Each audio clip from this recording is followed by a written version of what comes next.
Lucas Acona es el asesino de la estudiante chilena Nicole Cesarego Borges. Por lo menos ya hasta el análisis de ADN dio positivo. Las manchas de sangre encontradas en el lugar del crimen coinciden con las muestras que se le extrajeron a Ascona. Ahora, ¿es imputable o probablemente tengamos que ver que un juez o un tribunal lo declare inimputable? Se lo vamos a preguntar, seguimos charlando con el doctor Marietano. ¿Qué tal? Bueno, el tema es así. El artículo 34 del Código Penal, que habla de inimputabilidad, que Sí. aquellas personas que no son imputables, especifica con mucha claridad el tema que si en el momento del hecho Ujú. de que se cometió el crimen, la persona estaba en uso de sus facultades mentales. Ujú. No después, Sí, sino en el momento del hecho. sí. Y entonces hay que analizar el momento del hecho. A ver, rápidamente, es una persona, ¿no es cierto?, que anda en la madrugada, ¿no?, vestido de negro, con el gorro, armado, Ujú. ¿sí?, y siguiendo a una persona, ¿sí? El seguimiento quita todo lo que es el concepto de espontaneidad, Claro, de impulso. de impulso. Una persona sigue a otra, ¿no es cierto?, premeditando, pensando y llevando las distancias adecuadas, primero lejos, después más cerca, después luego finalmente hasta acercarse íntimamente a una persona. Sí. Todos esos pasos indican que la persona estaba en pleno uso de sus facultades mentales, que podía dirigir sus acciones y comprender lo que estaba haciendo. Ujú. En el momento del hecho, él aprovecha un instante que es adecuado para la finalidad de él, en el sentido de presa-predador, y procede a darle 11 tajos a la Sí. niña, ¿sí? 11 tajos. Una cantidad absolutamente innecesaria, ¿no? Y entonces ahí vemos que esta persona no solamente estaba descargando, digamos, la necesidad de matar rápidamente a la persona, sino que además en demorarse, ¿no?, en la acción de tajear a la otra persona, como hacía con los animales. Sí, Estaba disfrutando, estaba disfrutando de esa muerte. claro. Luego lo vemos, porque está grabado, ¿no?, en las cámaras, lo vemos como él sale de la acción, en total desde que se pierde la imagen de la cámara hasta que vuelve a recuperarse son 4 minutos. En esos 4 minutos procedió a matarla. Acá no hay intento de sexuar con la víctima, de Sí. tener una relación sexual. O sea que la motivación no sería No, el para abuso. nada. No, no, no. La sensación es el placer de matar, como mataba los alimañas Cuando era los chico. alimañas cuando era chico. Luego tenemos el otro elemento que indican también lucidez, claridad mental, persistencia en el objetivo, que es escaparse de la escena de crimen. Luego toma un pañuelo, se lava las manchas de sangre, Sí. se secan las manchas de sangre, con lo cual indica que no quiere ser descubierto. Claro. ¿Sí? Y finalmente, ¿no es cierto?, como otro elemento más de lucidez, de perspicacia, de inteligencia, de astucia, él se esconde en lo cotidiano, vuelve a trabajar, vuelve a Sí. hacer durante 4 meses, hasta que una situación azarosa, que el padre mira televisión y le parece parecido al hijo, luego la hermana lo confirma, algo azaroso, ¿no?, consigue determinar la culpabilidad. En todos esos 4 meses, si hubiese habido arrepentimiento, remordimiento, cualquier estado de la culpa, lo hubiera manifestado de alguna forma, Sí. ¿no? Se hubiera derruido psicológicamente, la emoción lo hubiera roto, quebrado. Nada de eso pasó. Solamente en el momento, ¿no es cierto?, que lo... O sea que hay señalan. una premeditación total Total. de lo que... No sabemos todavía si él había tenido algún tipo de contacto con esta chica, con la estudiante chilena antes del crimen. Pero sí que había tenido contacto con otras víctimas de ataques. Por ejemplo, Débora, que fue una de las primeras en declarar y que dice que había ido al kiosco que ella atendía por lo menos unas 20 veces. Que la había seguido. La había seguido. Cuando en la parada del colectivo, subió con ella al colectivo, cuando ella se bajó con ella y la persiguió prácticamente hasta la casa. Esa chica se salvó porque la atacó finalmente a pocos metros de la casa, si no probablemente corría la misma suerte. Me hace acordar al relato de la madre, creo que es, que le dice que fue al bosque y estuvo merodeando muchas veces alrededor de la casa de la exnovia, ¿no?, o chica que él pretendía. acá estuvo merodeando alrededor del kiosco, observando a su víctima, ¿no es cierto?, para después tajearla. Usted dice, doctor, que lo que lo moviliza en este caso no es, digamos, una intención de abusar de la víctima, sino el simple hecho de matar, del placer de matar. El placer de ver la muerte que él ocasiona a través de las heridas, y usa algo muy íntimo, Sí. que es el tema de las armas de corte, ¿no? Sí. De acercarse, ¿no es cierto?, y tajear. Esa sensación de tajear le produce placer. Estamos evidentemente, usted lo ha definido, ante un psicópata, ¿no? Un psicópata. Sí. Ahora bien, en el caso de ser condenado, ¿no es cierto? ¿Dónde tiene que estar detenido? ¿Tiene que estar en una cárcel común con el resto de los presos o tiene que estar en un neuropsiquiátrico? ¿Dónde tiene que estar? Yo quisiera, antes de contestar esa interesante pregunta, Bernardo, aclarar algo.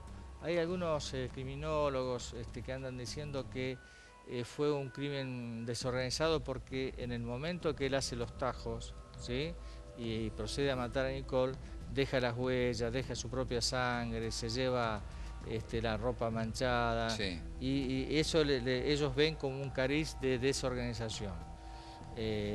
Yo pienso que es un elemento que en el momento que está realizando este crimen horroroso, él está disfrutándolo de tal manera que no está cuidando esos detalles.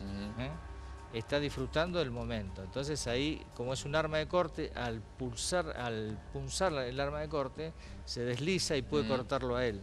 Claro. Pero en realidad él está más entretenido en disfrutar de ver la muerte de la chica que en observar esos detalles. Sí, y además porque puede contar con la impunidad que él Está ya solo. presupone de que no va a ser descubierto, ¿no? Exactamente. O sea que no importa demasiado, se mancha la ropa con sangre, si deja evidencias, porque además, en el caso de esta chica Nicole, él vive muy lejos, él vive en la zona de Florencio Varela, de San Francisco Solano, o sea, está muy lejos del lugar donde se cometió el ataque. Tal cual. Bueno, y por otro lado, si va a ser imputable o imputable, yo digo que, bueno, si se medita bien y se hacen los análisis correspondientes con los colegas de forense, bueno, ya veremos qué deciden ellos, ¿no? ¿Pero tendría que ir a la cárcel entonces o no, al neuropsiquiátrico? Si es imputable, Después de que le confesó a la hermana que había sido él, le dijo, bueno, lo descubrieron por las grabaciones de la cámara de seguridad, le confesó a la hermana que había sido Bernardo creo que fue presionado por la circunstancia y no le quedó otra. Sí. Aparte, él también mira televisión y vio 10.000 veces la misma imagen porque se pasó por todos lados y él se sabe claro, que está ahí. Sabe que sí. Ahora, él se escribió en el brazo, perdón papá o papá te quiero, una cosa así. Enorme manipulación. Los psicópatas son tremendos manipuladores, son artistas natos.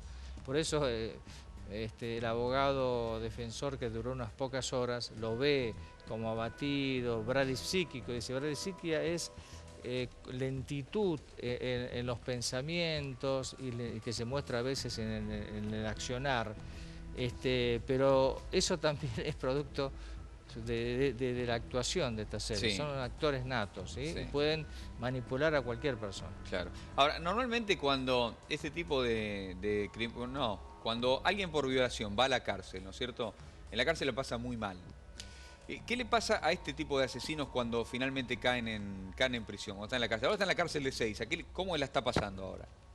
Bueno, acá hay algo importante que hay que aclarar. Los asesinos seriales, aquellos que matan por placer, son rarísimos en Argentina. En Estados Unidos se ven más, pero acá en Argentina son muy raros. Entonces creo que también son raros para la propia población carcelera. Una cosa es el violador que luego mata, ¿no?, por crimen de causa a la violada. Para ocultar lo que acaba de ocurrir. Exactamente. Y luego entra a la cárcel, como que ahí le llaman el violín, ¿no es cierto? Y es procedido a ser maltratado en la cárcel. Pero es una cosa que ellos ya conocen. Pero este tipo de criminal es absolutamente desconocido. Así que yo no sé cómo van a reaccionar los otros presos frente a eso, ¿no? ¿Y hay alguna teoría, algún estudio que indique por qué ocurre, por ejemplo, en la Argentina menos y es más visible en Estados Unidos?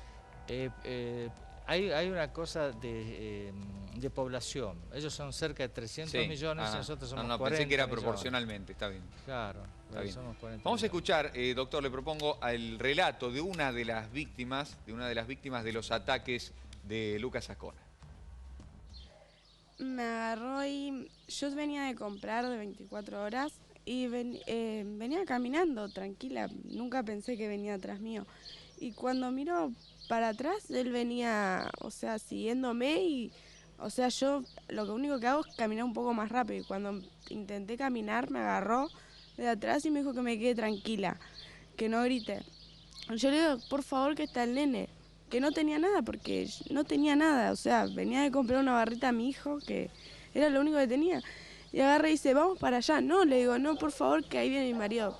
Pero yo mintiéndole para que no me haga nada.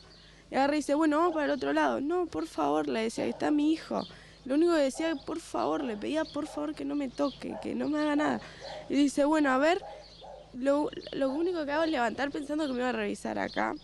Y cuando me levanto así, me cortó y salió a correr.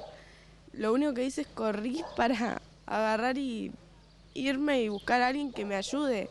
Y justo cruzó una señora que me trajo hasta acá para ayudarme a tapar porque se alargaba mucha sangre. Y agarré y cuando me fui no lo vi más. Después vino mi marido y de todo ver si estaba por algún lado y no estaba.